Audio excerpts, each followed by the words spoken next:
So it's split into those 4 quadrants: what you love to do and you're good at, what you love to do and you're great at, what you like to do and you're good at. Those are the top 2 quadrants. What you don't like to do and you're good at, that's the bottom left quadrant. That's 95% of the world lives here. That's people's personal hell, right? And then what you don't like to do and you're not good at. And so the idea is to offload all the stuff in those bottom 2 quadrants as quickly as possible. So you're going to take all that stuff off that list and you're going to move it into those 4 quadrants. And then you'll know now what percentage of stuff do I need to get off my plate, so that I'm always operating within my 100%, your unique ability, your genetic encoding. And then you'll know what. You're asking yourself, why am I doing this? Smart people would know how to use all these different tools. They start with something small. And never get your entire organization. If you don't pull off operations, don't give up. It can be as small as that. I think you guys are going to have a blast today. What is going on, everybody? Welcome to the Delegate That podcast, where we discuss the art and science of delegation, business management, and leadership. I'm your host, Adam Labar, and today I'm looking forward to, we've already been talking for like 20 minutes at this point, but a recorded conversation with Amanda Barkey. Amanda, thank you so much for joining us. If you can, please go ahead and introduce yourself and tell us about your business. Of course. Thank you so much for having me. I really appreciate being here. So I'm Amanda Barkey. I'm a first-generation born Canadian. I was born and raised in Canada. My grandparents were all political refugees. My parents are immigrants. I did not come from an entrepreneurial family. I was bit by the entrepreneurial bug when I married my husband. I swear he came out of the womb with a business plan. So we've been living an entrepreneurial life together for the last 2 decades. When we moved down to the States to start our business, we own a business called Soccer Shots. It's a children's soccer program for 2 to 8-year-olds.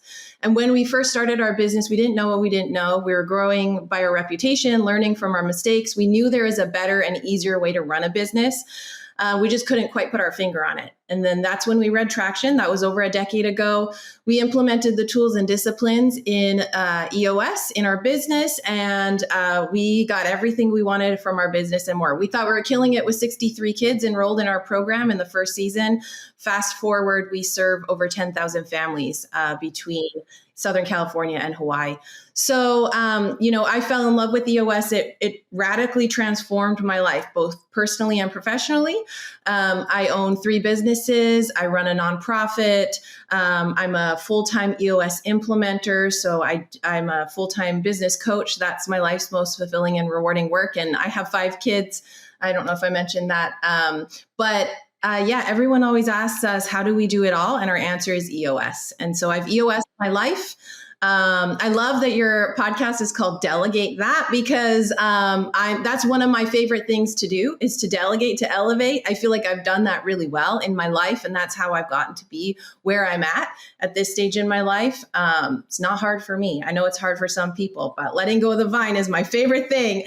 That's where I'm at. And now I split my time between Southern California and Hawaii. We live full time in Hawaii. I'm working with clients on the mainland and inter-island in Hawaii, and just having the time of my life, and just utterly obsessed with EOS. As you can tell, you were talking about my background before we started recording. Yeah. So that's about me. Every person on your team is wired differently. Some thrive with structure. Others drive results through autonomy. Some process information fast and move on. Others need depth before they decide. And when the wrong person is in the wrong seat, not because of skill, but because of how someone is built, performance suffers and no one knows why. Zentrix Insights maps exactly that. Behavioral patterns, cognitive style, and natural work preferences are all visible in 15 minutes. So you stop guessing who should own what and start putting the right people in the right seats. Because the best teams are not just talented, they are well placed. Visit ZentrixInsights.com. Very awesome. So terrible life moving from Canada to Hawaii. Boy, what a change in scenery and weather and all the stuff. So fantastic. Well, I really, we chatted for a little while beforehand, and I'm excited to kind of dig into some of the tools that EOS has that really, I know personally as a guy who ran EOS for a while on a company that I recently sold. we would overly abuse the L10 in a way that it's not supposed to be used and end up just becoming another 90-minute meeting. So I wanted to jump on that a little bit, because when you're doing an L10 correct, well, I'll shut up. You're the expert. I'll have you tell us what happens when you're doing an L10 correctly. But what are some of the ways that that folks may be misusing their L10? Because a lot of people listening to this are probably doing EOS, but they're likely misusing their L10 if they don't have somebody like you coming on and auditing once in a while. So let's talk about the L10, the purpose of it, and how it's being misused from time to time. Yeah, so we were talking a little bit about this before we started recording, and the L10 is the linchpin that holds EOS together. So we're on a journey to get to 100% strong in those 6 key components: vision, people, issues, data, process, and traction. And we know that that's utopia. It's impossible. It's never going to happen. So our goal is to get to 80% strong or better. And I think 80% of the battle to getting to 80% strong live in these foundational tools. So the level 10 meeting, the meeting pulse is one of those tools.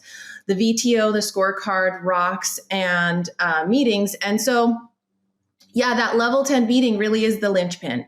And I do level 10 observations for my clients, and I see them go off the rails all the time. The 5 earmarks to a really great level 10 meeting is it starts on time, ends on time, same day, same time, same agenda. Okay, so, and I always joke with my clients, like, the only reason why you should miss your level 10 meeting is vacation. Please, when you're on vacation, be on vacation, or death, and it needs to be yours and nobody else's. Okay, so it's a very important meeting. You need to treat it like the most important 90-minute block in your entire week. Okay, so it's like you put it on your calendar, repeat forever. And it's like you're meeting with, I don't know, Jeff Bezos or Elon Musk, like, this is the most important time in your week. And so treat it as such and follow those 5 earmarks, be really strict about that. So I think, we were talking about that level 10 agenda. It's a world-class meeting agenda. It's a time management tool, really, when I look at it. And so there's nothing to change, nothing to alter. It's a proven meeting. Thousands of people have used it. Thousands of companies have used it over the last 20 years. And I bet someone's doing level 10 right now. So it's proven. And yeah, it's just really important to follow those 5 earmarks and stay on track with that agenda. But Amanda, I run a business and I know my business better than anybody else. So I know that I can adjust this meeting with this AI tool that I found or this other thing. How is that not right? Yeah. You have a very special, unique business. Your business, your industry, I wouldn't even understand. It's so unique. It's so special. Yes, exactly. Sometimes I know every entrepreneur, you're like snowflakes. You're all unique. You're all special. But, it's funny. Like, I've worked with hundreds of entrepreneurial leaders, and it's the same, different pile. Like, it doesn't matter the business, the industry, you're all the same. And so, shut up, just like stop getting in your own way, use the tool purely, and just see what will happen. And repetition is the mother of learning. One, I think, pitfall I've seen, especially with self-implementers, I love them. God bless them. I used to be one. I'm a repentant, reformed self-implementer. Because we're entrepreneurs, right? We're like, we crack open Traction. We're like, how hard could this be? I've built this business. I can do this. I'm going to do it myself. And so we do it. And then we start tweaking things because we're entrepreneurs. And so, we think we can make this better. We have these big ideas. And so, we all do it. I'm guilty of it. But going back to basics, it's just this, Gino created this really perfect, beautiful thing. And when you do it pure, it really works. And so, it's really interesting. But time and time again, I see my clients just kind of like finagling with things and tweaking things. But that's where I step in when the EOS lady comes in. And I know this stuff like the back of my hand. And point out those little things that they can do better. It really moves the needle when they go back to basics and they do it the right way. There are some really great pieces of software that you can use to help you, run your level 10s. So I'm not against that at all, but like going through the level 10 meeting, how it's meant to be done is the best and right way. So I know that we talked about you coming in and watching, obviously, some of the folks that you implement for, reviewing their L10s. You talked about one that you even just did yesterday. So how often should somebody be bringing in their implementer to review an L10 to make sure that they're kind of staying on track and doing the meetings purely? That's a great question. So when I work with my clients, I work with them on an average of about 2 years. So we start the journey together. We do in the first 60 days, we do focus day, vision building day 1, vision building day 2. And so that's really where it's like the on-ramp to the freeway. We're tuning up the car. We're implementing the EOS tools. We're mastering them as a leadership team. And then you go into execution mode. You're in that 90-day world where I meet with you every 90 days, and I run your quarterlies and your annuals for as long as you need me. I'm not a consultant. At some point, you get it, and I get out of your way. You graduate. You run your business. That's my job. But for me, once a client, always a client. And so I make it a practice to observe my current clients' level 10 meetings in between vision building day 2 and their first quarterly. Okay, so that's the point where I step in and I come and observe a level 10 meeting. From there on out, like if they feel like their level 10s just aren't spicy, or they're not, they feel like they've fallen off the tracks, I go in and I'll observe them anytime. And I've had past clients say like, hey, I feel like maybe we have a few new leadership team members and they don't quite get it, or like, we're running sessions on our own and we feel good, but our level 10s just don't feel like they're hitting anymore. And so then I go in and I'll observe one. So really anytime, it's so important, like having a third party perspective, you just can't self-generate that, right? Like from inside your company. If you're listening and you're the founder, the owner, right? You're writing the checks, like how open and honest are your people going to actually be with you? Right. And if you're inside the company and you're, on the accountability chart, maybe a layer or 2 down, how open and honest are you going to be? Like, just because there could be some things holding you back. And so when I come in, I'm neutral. I'm a third party perspective. There's nothing personal for me in this. Right. And so I'm able to come in and call things out and be like, hey, Sally, what did you mean by that? Or, hey, Billy, like I'm sensing something here. Like, can you tell me more about that? Where people won't necessarily, say those things. And so it's just really important to bring a third party in once in a while. I mean, whether you're doing the proven process, that's what I would recommend. But if you're a self-implementer, there are 900 implementers worldwide. One of our core values is help first. And so one of the ways that we lean into that core value is to offer up our services, our resources for free. And so you can connect with any EOS implementer and they will help you out. They'll do a tool review or whatever you need. Absolutely free, no strings attached. So we just want you running on EOS and we want you doing it purely.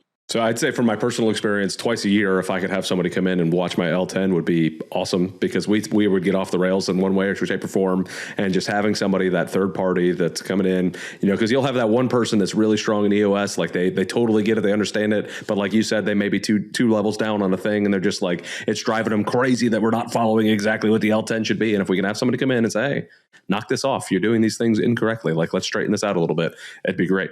Yeah, you start your next business, then hit me up. I'll come observe your level 10 twice a year. Very good. Yes. There are also really great resources online. There's a YouTube video called the Level 10 Whiteboard Video.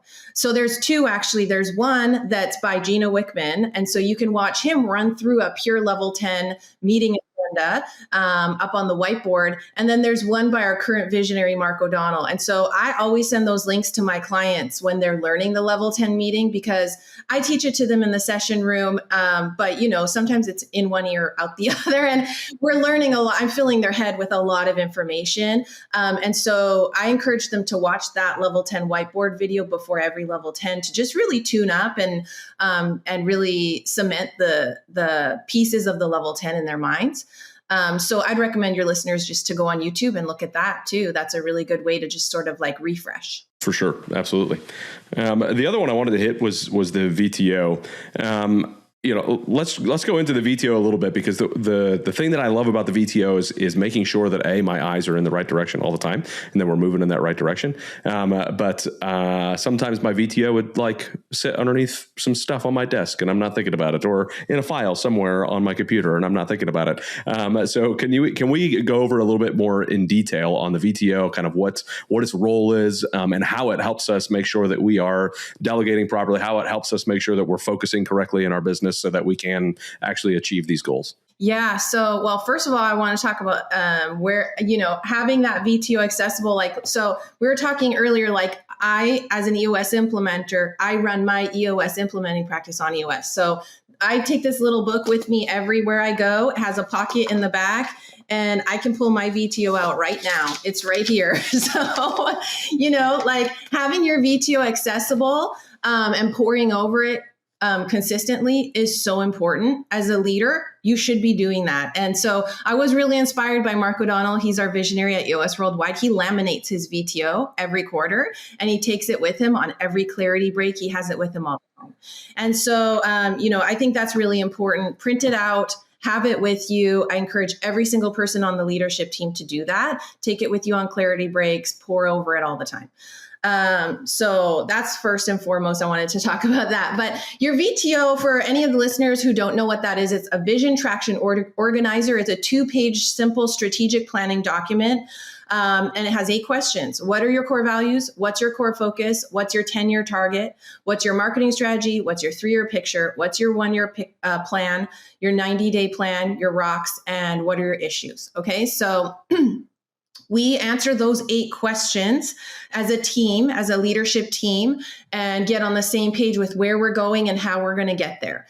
And that's the greater good for your organization. You want to make every single decision with the greater good in mind. And so we were talking about the level 10 meeting. When you're IDSing, when you're following that issue solving track, identifying, discussing, and solving issues, you should be having your VTO out, and you should be making every decision, because an issue, remember, can be an opportunity, an idea, a threat, a challenge, whatever's frustrating you. And so even opportunities, we could get real excited about them, and we can get off track from our core focus. And so if you have your VTO in front of you, it helps you when you're solving issues, having the greater good in mind. We should be making every decision with that in mind, right? So I do a VTO review every single quarter with my clients when I run their quarterlies. Yeah, it's just really important, following that VTO.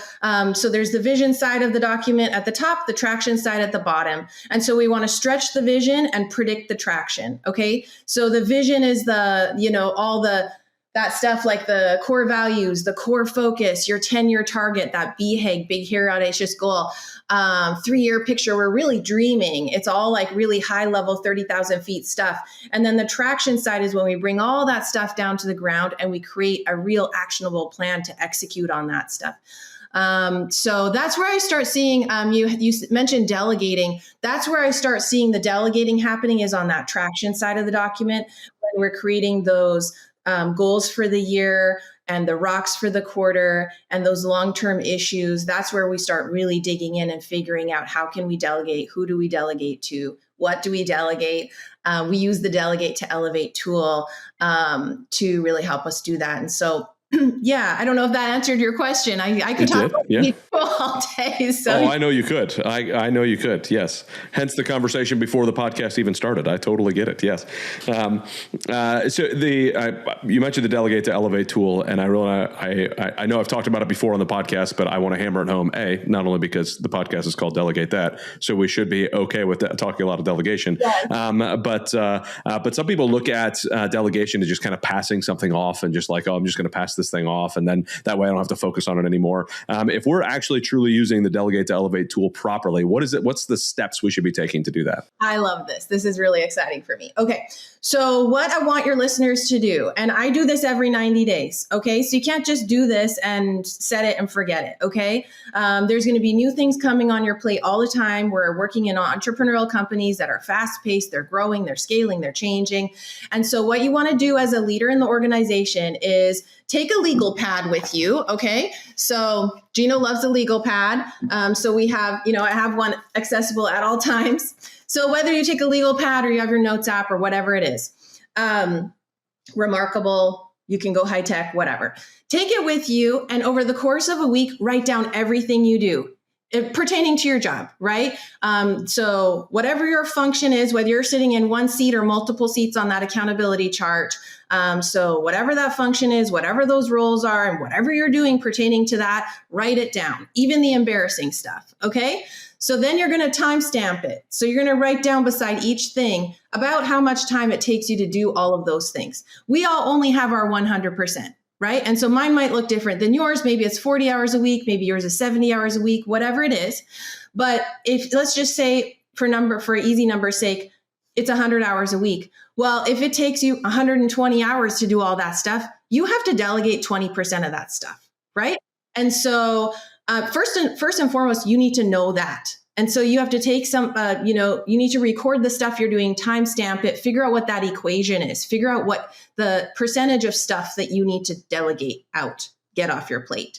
And so then you're going to take all that stuff on that list and you're going to move it over to the Delegate to Elevate tool. So it's split into those 4 quadrants: what you love to do and you're good at, what you love to do and you're great at, what you like to do and you're good at. Those are the top 2 quadrants. What you don't like to do and you're good at, that's the bottom left quadrant. That's 95% of the world lives here. That's people's personal hell, right? And then what you don't like to do and you're not good at. And so the idea is to offload all the stuff in those bottom 2 quadrants as quickly as possible.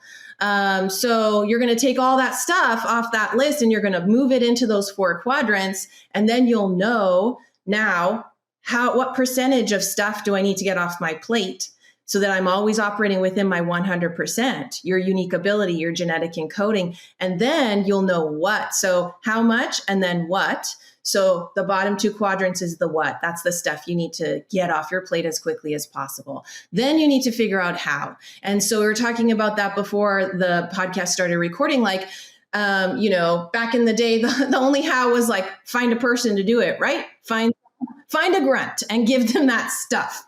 Nowadays, there are lots of ways that you can delegate. You can systemize, you can automate. So, and see if you can get rid of that thing altogether. Maybe it's something you've just been doing because that's the way we've always done it. You don't need to do it anymore. Right. And so that's what I encourage my clients to think about and to really, really dig in, take the time to do that work. Because once you're doing that, and it's so powerful when you start getting things out of that bottom 2 quadrants and you're actually delegating to elevate, living in those top 2 quadrants, and you're living in your genetic encoding, your unique ability. That's a Dan Sullivan term. Oh man, life feels good. And so, there's this quote by Tim Ferriss. He says, most people will settle for a life of unhappiness versus a life of uncertainty. And I know as an entrepreneur, us entrepreneurs, we have chosen the life of uncertainty, right? But that doesn't mean you have to be unhappy, right? You can have both. You can live that life of uncertainty and you can be happy. And I think that Delegate to Elevate tool is one of the keys to figuring that out and living that happy life as an entrepreneur, because you deserve to be doing what you love and what you're great at, or what you like and what you're good at. Yeah, I think one of the hardest things for people to get rid of are those things that they don't like, but they're still like, they're daggum good at it, because it's like nobody else is going to do this thing as good as me. So I'm just going to deal with not liking it. Right. So how do we encourage these leaders to just say, hey, no, like, I get it. You're good at it. Let it go. You've got to let go of that vine. I've said that probably 100 times on this podcast. At some point is letting go of that vine is a requirement. How do we encourage folks to really let go of that because they know they're really good at something, even though they hate it and it's eating up their time? How do we really encourage folks to get out of that? Very simply, you decide. It's a decision. It's as simple as that. And so I have a really great story. I used to be a stay-at-home homeschool mom. In a past life, I had 4 kids in 5 years. And when they were all real little, I was a stay-at-home homeschool mom. And one of the things they really like to do is be in the kitchen. And so, 4 kids in 5 years. So they're all, preschool, early elementary school age. I have these little kids lined up at the counter, standing on stools, and they're baking cookies. And, I'm not type A by any means, but I would stand there and basically want to pull my hair out because they're like, flowers going everywhere. They're cracking eggs, getting shells in the bowls, all this stuff. And I'm like, I know I could do it better and faster, and the cookies would come out tasting way better. But if I don't let them do this, they're never going to learn, right? If I grab the measuring cup away from them or I cracked the eggs, they're never going to learn how to do it. Fast forward 10 years, I have teenagers, and guess what? They make me cookies and I don't have to lift the finger. It's wonderful. So, I tell my clients that story because it's the same. Like, being a good leader is a lot like being a good parent. I teach my clients this all the time. You have a handful of rules, you repeat yourself often, so when it comes to delegating, I look at it the same. Like, if you don't do it, if you don't let go of the vine, these kids are never going to learn, and you're never going to have chocolate chip cookies, without lifting a finger.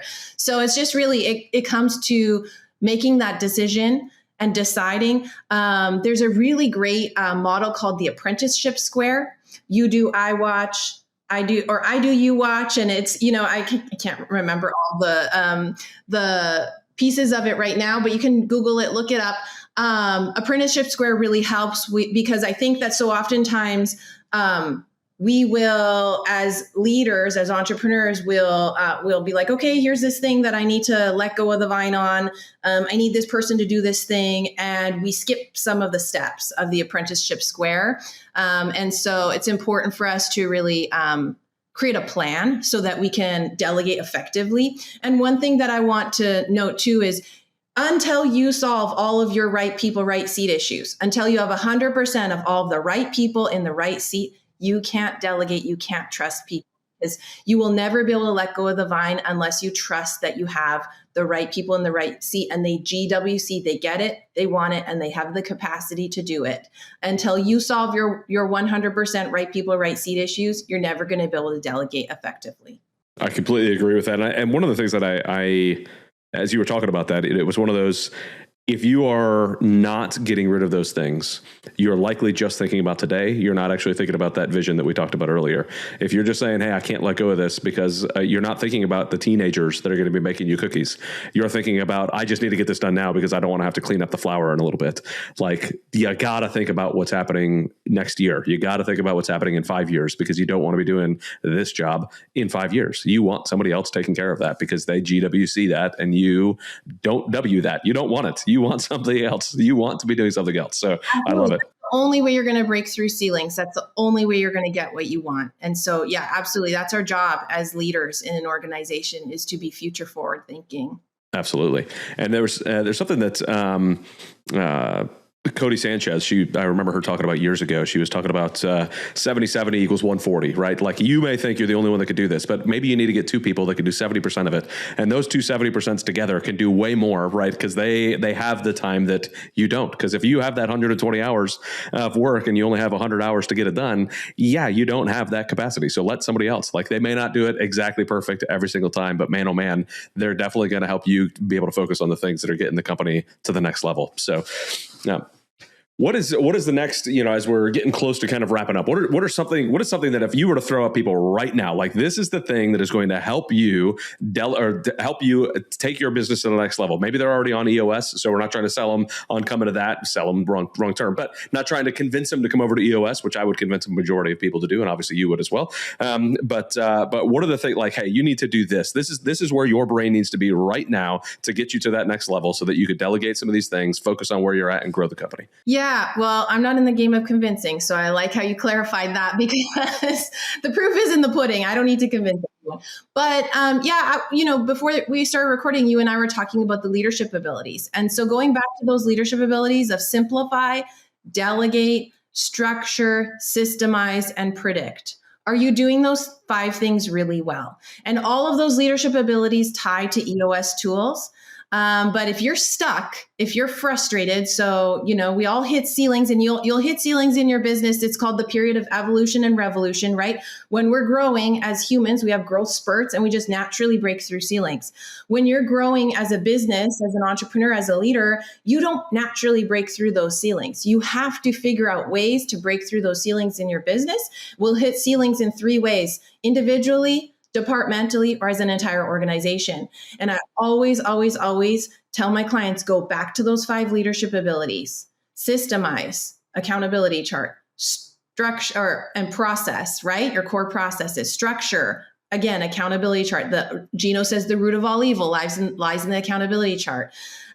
Going back to that, reworking that, making sure you're thinking 6 to 12 months out. Do we have the right structure? Structure first, people second, right? To take us to where we want to go.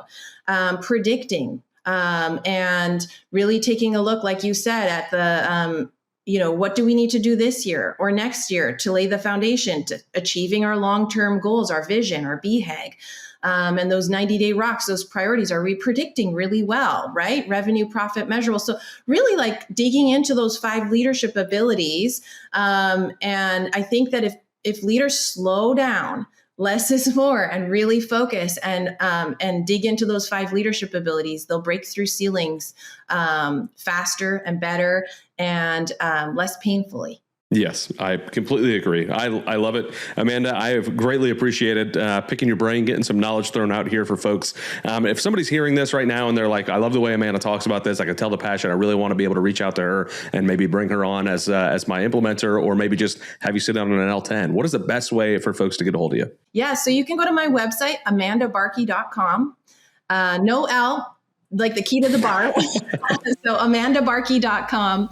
And you can just look me up, Google my name. I've got an EOS microsite. I'm on LinkedIn. I'm on Instagram. I'm everywhere. So, and if you'd like to email me, it's amanda.barkey@eosworldwide.com. So please just reach out. Like I said, one of my core values is help first. I love helping entrepreneurs. I'm obsessed with entrepreneurs. And so, like no strings attached, just use me as a resource.